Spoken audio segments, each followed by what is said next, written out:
Siendo las 11 de la mañana, 3 minutos, llegamos a nuestro tercer bloque de Más Positivo. No tuvimos pausa antes, así que hay un poco de ambigüedad. Así que ya tenemos a nuestra especialista, nuestra invitada de esta jornada, que es Teresa Jaque, kinesióloga del CESFAM de San Javier, con quien vamos a estar conversando sobre el asma, porque hoy, a nivel nacional, es el Día del Asma. Hace muy poco también, el 4 de mayo, fue el Día Internacional. Así que vamos a conversar sobre esta enfermedad con nuestra invitada. Teresa, ¿cómo estás? Bienvenida. Hola, gracias, bien, ¿y tú? Bien, muchas gracias. Vamos a ir primero sobre el asma. ¿Qué es el asma? El asma es una enfermedad crónica que provoca obstrucción de las vías respiratorias de los bronquios, que puede ceder espontáneamente o con fármacos. Ya. Es una de las enfermedades crónicas con mayor prevalencia a nivel mundial y nacional. Por ejemplo, en Chile aproximadamente el 10% de la población es asmática y esto aumenta en la población infantil. Ahí llegamos al 15%. Esto, ¿cuáles son los síntomas principales del asma? El asma, por ejemplo, en una crisis, sensación de pecho apretado, tos, dificultad para respirar. Y las personas asmáticas, cuando están compensadas, pueden tener estos síntomas, mayor o menor medida, frente a situaciones como el ejercicio, cambios bruscos de temperatura, estrés, y frente a los cuadros virales que son más comunes en esta época. Ahí es cuando se presenta mayor complicación finalmente. Exacto. Ahora, respecto a cuáles son las causas de esta enfermedad, ¿hay factores hereditarios? ¿Cómo se da?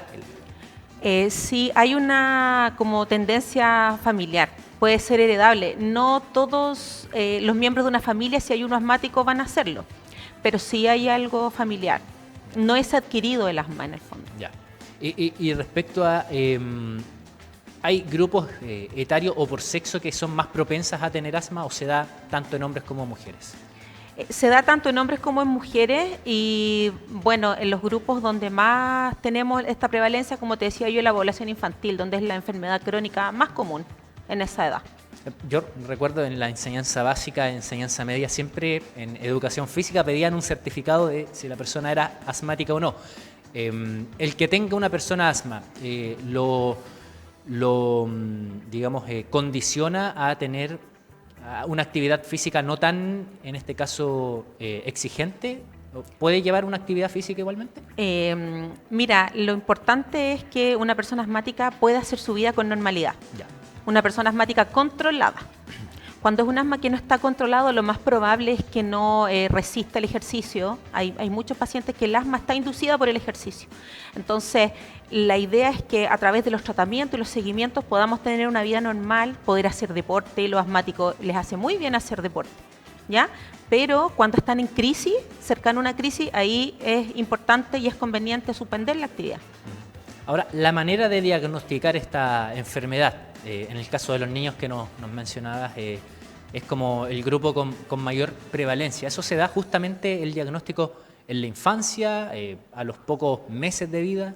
Sí, mira, el asma es un diagnóstico clínico. Los síntomas son los que nos llevan al diagnóstico. Hay pruebas y hay exámenes que nos aportan mucho, pero el diagnóstico es clínico. Los niños, por ejemplo, que no están diagnosticados, son niños que, por ejemplo, tosen con el ejercicio, que en el invierno, en vez de tener un resfrío, tienen bronquitis a repetición. Entonces, la idea es que los podamos diagnosticar y pesquisar tempranamente. Hay un grupo de niños que tienen síndrome bronquial obstructivo recurrente, que eso es generalmente ambiental, por determinantes ambientales, y que después de cierto tiempo de tratamiento y manejo pasa y no se vuelven a enfermar. Pero los asmáticos sí, no se curan. El asma siempre va a estar ahí, lo importante es tenerlo bien controlado y se puede controlar muy bien. Y para eso es necesario un tratamiento, y el tratamiento, ¿en qué consiste más o menos? Vamos primero con los adultos en este caso. Tanto para niños como para adultos el tratamiento del asma es corticoides inhalados. Ya. El corticoide inhalado está demostrado que su uso precoz logra tener un buen control del asma. Y durante las crisis se pueden aportar otros fármacos, que es lo típico que conocemos, el salbutamol, que son para el momento, para la crisis. Y algunos fármacos también que se pueden tomar vía oral. Pero Ahora, el tratamiento es así. Ya. En este caso serían inhaladores, ¿no? Los famosos inhaladores Sí. que son estos cilindros. Con respecto a los mismos inhaladores, creo que en algún momento lo comentamos, no sé si con otro especialista de salud, la manera adecuada del uso de los inhaladores, porque hay gente que toma este plástico, ¿no?, en el que viene el cilindro inserto y lo introduce inmediatamente a la boca.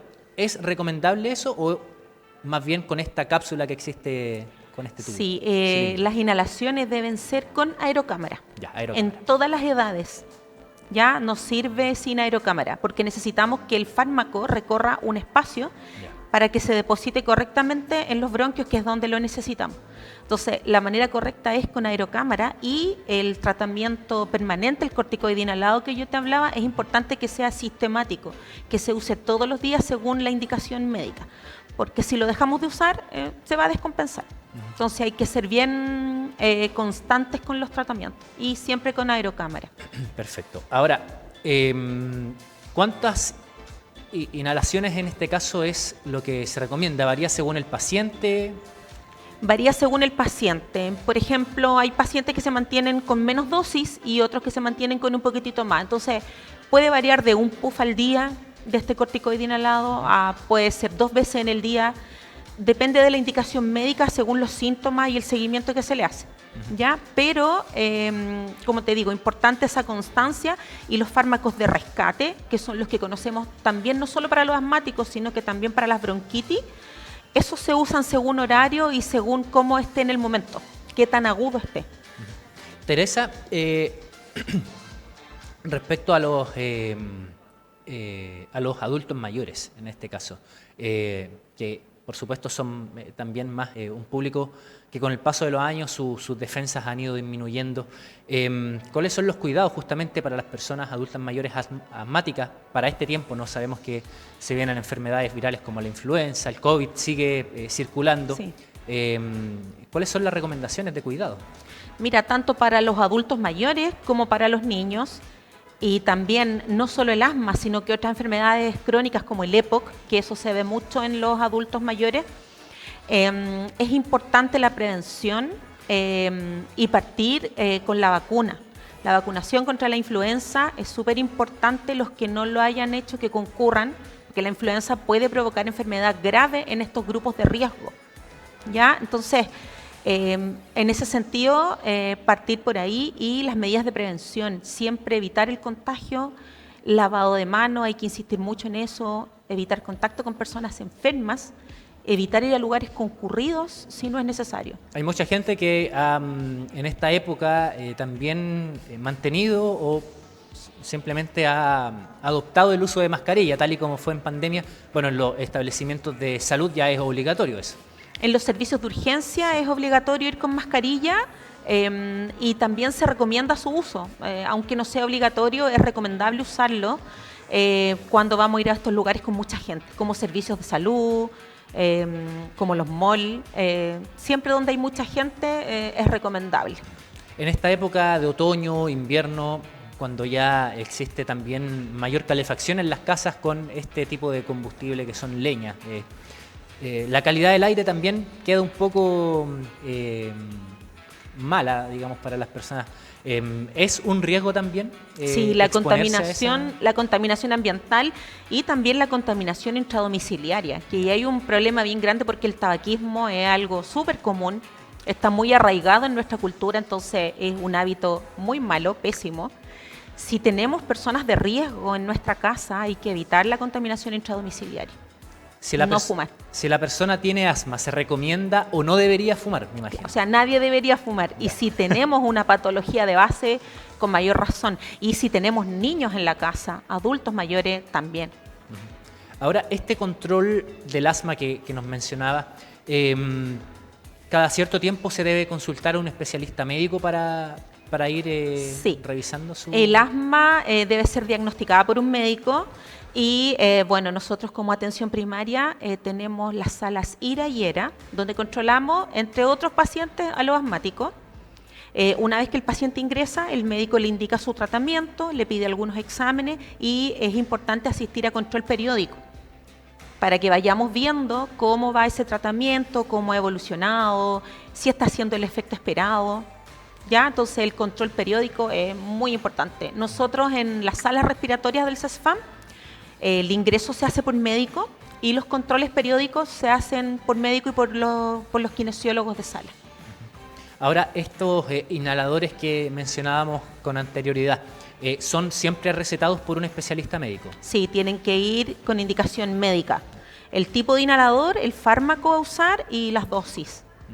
En temporada de alergias, como por ejemplo en la primavera, también digamos, por el polen muchas veces, es también un factor de riesgo para las personas con asma. Claro, porque muchos asmáticos también son alérgicos. Entonces, toda esta carga de alergenos que aumenta, como tú dices, en la primavera, también puede reagudizarlo. En ese sentido también es importante los controles por médico porque ahí se pueden aportar fármacos que nos ayudan a manejarlo. Ahora, respecto a cómo se vincula, en este caso, la especialidad de la kinesiología con el asma. Más o menos, ¿cuál es el vínculo que existe en esta? Bueno, la kinesiología tiene varias áreas. Y entre esas vemos kinesiólogos que estamos especializados en el área respiratoria. Ya. Entonces, el asma, nosotros, nuestra como interacción ahí con los pacientes asmáticos es hacer el control de crónico, hacer los exámenes de función pulmonar y el manejo de las crisis. El manejo de las crisis asmáticas se manejan en sala por kinesiólogos y es muy importante decir que desde que existen las salas IRA, la mortalidad por asma ha disminuido y una de sus causas es por el manejo por profesionales capacitados en salas especializadas. ¿Cuáles son los mitos que existen respecto al asma? A nivel, digamos, general, por ejemplo, ¿es contagioso o no? Claro, no es una enfermedad transmisible. ¿Ya? Y un gran mito también el tema del ejercicio. De repente que es lo que conversábamos al inicio. Sí, lo que tú me comentabas. A veces hay mamás que tienen miedo, o en los mismos colegios tienen miedo que los niños asmáticos hagan educación física y los dejan a un lado. Entonces, no, la actividad física se puede hacer siempre y cuando el paciente lo tolere. También otro mito es, o no mito, sino que a veces tenemos la dificultad que todavía en los colegios usan estos test de rendimiento, no sé, por ejemplo, el Naveta, el test de Cooper. Y hay niños y adultos que tienen asma inducida por ejercicio. Entonces tú al ponerle este estímulo de ejercicio físico intenso, se va a obstruir. Entonces ahí es importante y también nosotros a todos nuestros pacientes los respaldamos con certificados en los que se indica hacer actividad física, pero según ellos toleren. Perfecto. Según tolerancia. Según el caso y tolerancia de cada paciente. Te iba a consultar también respecto a los cuidados de los recién nacidos, por ejemplo. ¿Eso es diagnosticable también en bebés, el asma? El asma, bueno, a veces hay pacientes que son diagnosticados como asma del lactante, algunos, que son niños que empiezan a repetir cuadros respiratorios. Nosotros, desde el inicio de sus controles en atención primaria, vamos pesquisando y estos niños que son recurrentes ingresan a control con nosotros para darle el manejo adecuado y para ir viendo en el tiempo si finalmente son asmáticos o no. Pero la verdad que esto va apareciendo en el camino. Y uno de los criterios para sospechar es los cuadros bronquiales a repetición. Ahora, Teresa, ¿cuál es la recomendación en este caso para las personas que a lo mejor son asmáticas, pero a lo mejor no saben porque no acostumbran a hacerse controles médicos, por lo tanto no se le ha diagnosticado?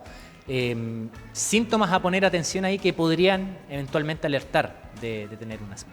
Sí, por ejemplo, los niños que cuando hacen actividad física tosen. El niño que a una actividad, a un esfuerzo como el llanto o la risa, por ejemplo, la mamá dicen, cuando se ríe mucho, tose, se ahoga. Eso es una banderita ahí roja, hay que consultar. Las bronquitis a repetición también. Sensación de pecho apretado. De repente hay niños que sin mayor causa refieren que les duele el pecho. Hay que consultar. respecto a los controles que nos mencionaste para mantener ahí como a raya y bien controlado el asma, ¿va a depender esa periodicidad respecto al paciente o siempre se recomiendan 2 controles al año o 1 al año? Claro, mira, la forma en que nosotros funcionamos en nuestra sala IRA es al ingreso, que es por médico, el paciente se controla al mes, desde el ingreso. Ya. Puede ser un poquito más, ¿no? A veces por la cantidad de horas, de la disponibilidad, pero se controla al mes y si el paciente anda bien, queda con control cada 3 meses. Nosotros hacemos aproximadamente 4 controles al año. Ah, ya. Es bastante... Por profesional, médico y kinesiólogo, sí, y andan bastante bien. Ahora, pacientes nuestros que no evolucionan según lo que esperábamos, que pese a estos tratamientos que yo te nombraba, tienen crisis obstructiva, el control se hace más seguido. Y eventualmente podemos hacerlo al mes también. Y los pacientes que no andan bien con nuestros tratamientos se derivan a médico broncopulmonar, al Hospital de Linares. Lo último ya como para ir cerrando, personas, mujeres en este caso, en embarazo. ¿Es también puede ser un factor de complicación durante el embarazo? O sea, claro, durante el embarazo cambia toda la mecánica respiratoria, entonces es importante que si tenemos una embarazada asmática mantenga sus controles al día, ¿ya? Porque es complejo si hace una crisis. ¿Ya? Por todo esto, de esta alteración de la mecánica que yo te nombraba, es importante que mantenga sus controles. Ya. Ahora, como quizás para dar tranquilidad, el llevar un tratamiento contra el asma con estos inhaladores, ¿da seguridad en este caso al embarazo, al bebé? Sí, porque está su patología controlada. O sea, el bebé no se va a contagiar de asma, pero es importante que la mamá esté bien. ¿Ya? Entonces, sí, mantener siempre sus controles. En general, una embarazada, la patología crónica que tenga, tiene que mantenerla bien controlada. Perfecto. Teresa Jaque, kinesióloga del CESFAM de la comuna de San Javier, conversando hoy, que coincidentemente lo revisamos antes de entrar al estudio.